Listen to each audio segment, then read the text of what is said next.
Good morning, everybody. Well, it's a breezy little day here in Pukekohe today. Not quite as breezy as that is happening down in the Canterbury area. And here's a quick one about evolution, mental and emotional balance, and our children. So, after a 13-year study, it has been recently discovered that in young people, and especially young children, more than a tiny bit of selective social media viewing actually alters the normal development process of the human brain as they are growing. Now that means that by the time they get to adulthood, their outlook and perception of life can be based on a social media perspective and not their ancient real-life social human reality. Through their childhood, their reality is becoming different from the known outcomes that many parents and grandparents have experienced firsthand. And the children will offer plenty of fight and argument in order to maintain their sense of who and what they are evolving to be and are experiencing in their life based on their social media experience and not that of their adult family members.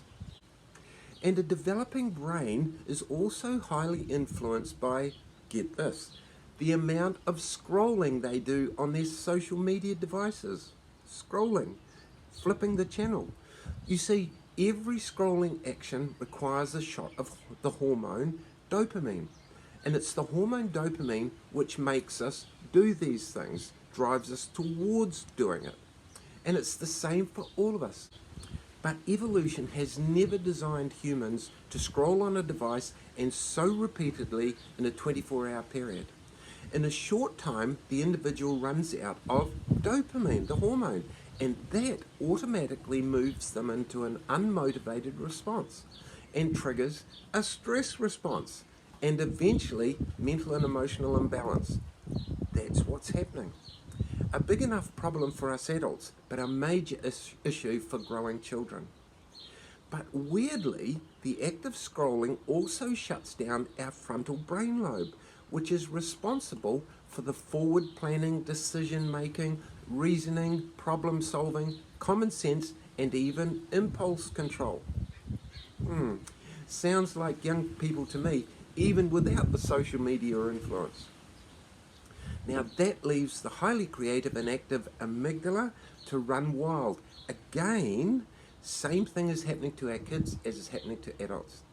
And that means our kids who are looking at their devices before bed are also stimulating their stress response at every level, guaranteeing poor sleep and often nightmares. And like savings in a good bank account, the negative effect of our social media device is compounding and the stress levels are gradually building. And it's something we can't see. And yet the social media influence appears to be so simple to rectify if we could.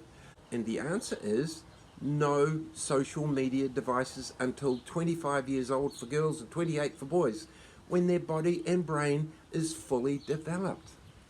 Now, who would have known that, eh? Thank goodness for real science. Okay, and on to the next video. We'll catch you later. Bye-bye.